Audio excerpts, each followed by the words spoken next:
as I will start this Grand Prix. And the trouble is, nobody else believes it. We've got a Benetton off. Big shunt at the Piratella, and the exit of Piratella.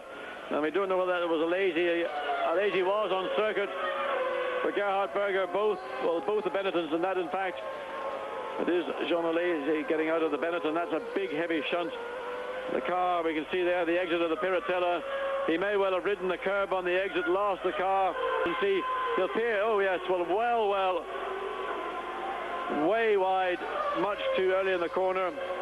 And in fact, at the time the car made contact with the tire barrier, the majority of the speed had been scrubbed off. So fortunately, Grand Prix drivers, Johnny Herbert's going to make his way down to Cannes in conditions probably very similar to what we see in Mika Häkkinen or Coulthard, but a McLaren down at back, nose and tail.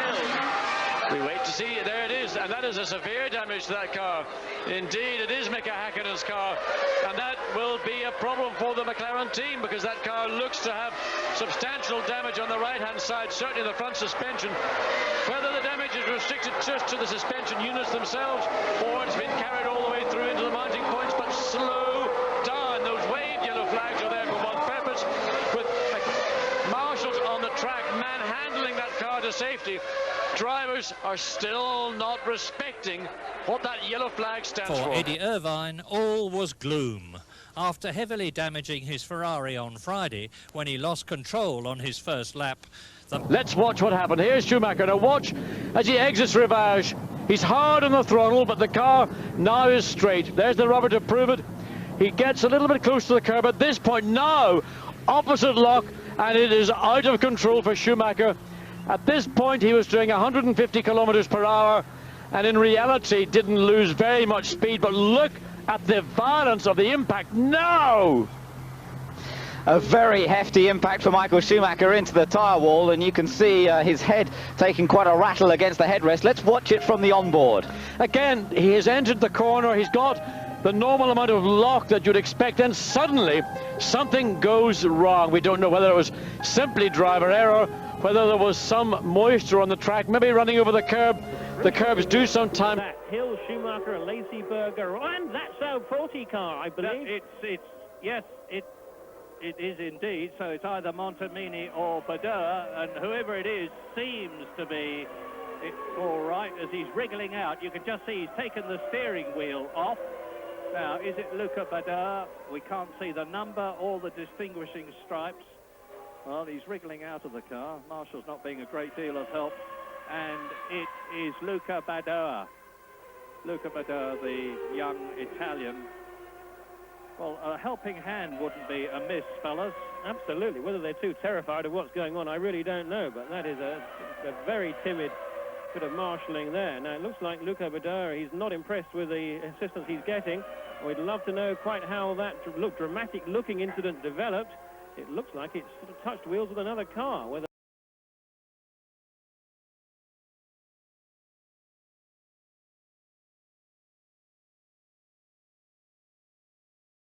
But remember, and I'm not trying to be a Jeremiah, but Damon Hill did exactly this at Monza, and out goes Jean Alesi.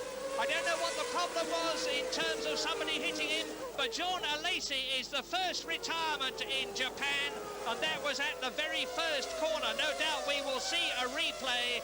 The battered Benetton is out, and so that is going to make things much more difficult for Benetton to stay ahead of Ferrari in the Constructors' Championship. Berger in the Benetton. Now here's Alesi. This surely must be Alesi here. Look out for a car. There he is on the right-hand side, but we didn't see how that started. But a big impact there. Alesi probably got with a bit of a wheel banging session with somebody. We may see another replay. This really decide to come in, or if he feels the car has got the grip. And that is not for Jacques. It is trouble. He has a big, heavy impact on the exit of Estoril. The camera was knocked off the car, and that was sideways virtually. There you see the car. A red flag will be brought out because that car is in a dangerous place. That marshal, courageous to get into the middle of the track to take the wheel and suspension from the car. What happened? He just let the car run too wide over the curb. The bottom of the car begins to raise the car off the ground. Whether he's off the throttle or not, we can't tell. But there you see how much loss of control. Villeneuve got himself into, and that was a very, very high-speed incident indeed. Spray of fuel coming back out of the air intakes and around, and that's some of it's water. Damon Hill looks to me to have a problem. He's got now he's got Hakkinen and Berger all over the back of him, and that's an Arrows car. That looks like Rosset, who's had a big off there. Now, are they going to stop the race is the question.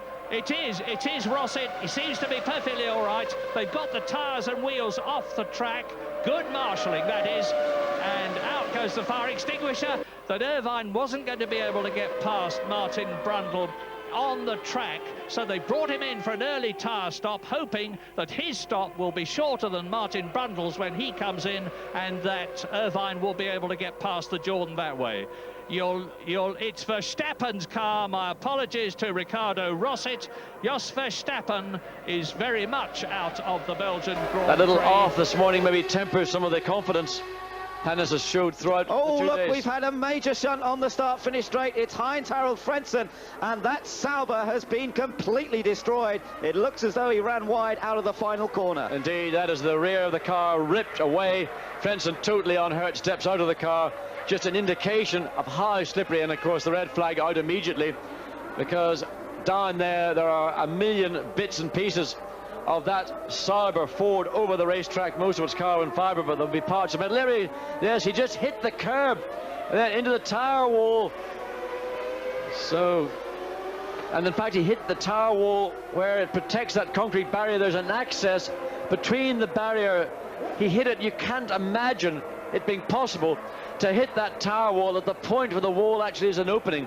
So Frentzen out of the car, basically unhurt, maybe a slight whiplash as a result of that, but Irvine in the Ferrari, who indeed is up to second place, and Schumacher has passed the Williams. Down into third, fourth position goes Damon Hill, and wow, that's one of the Jordans.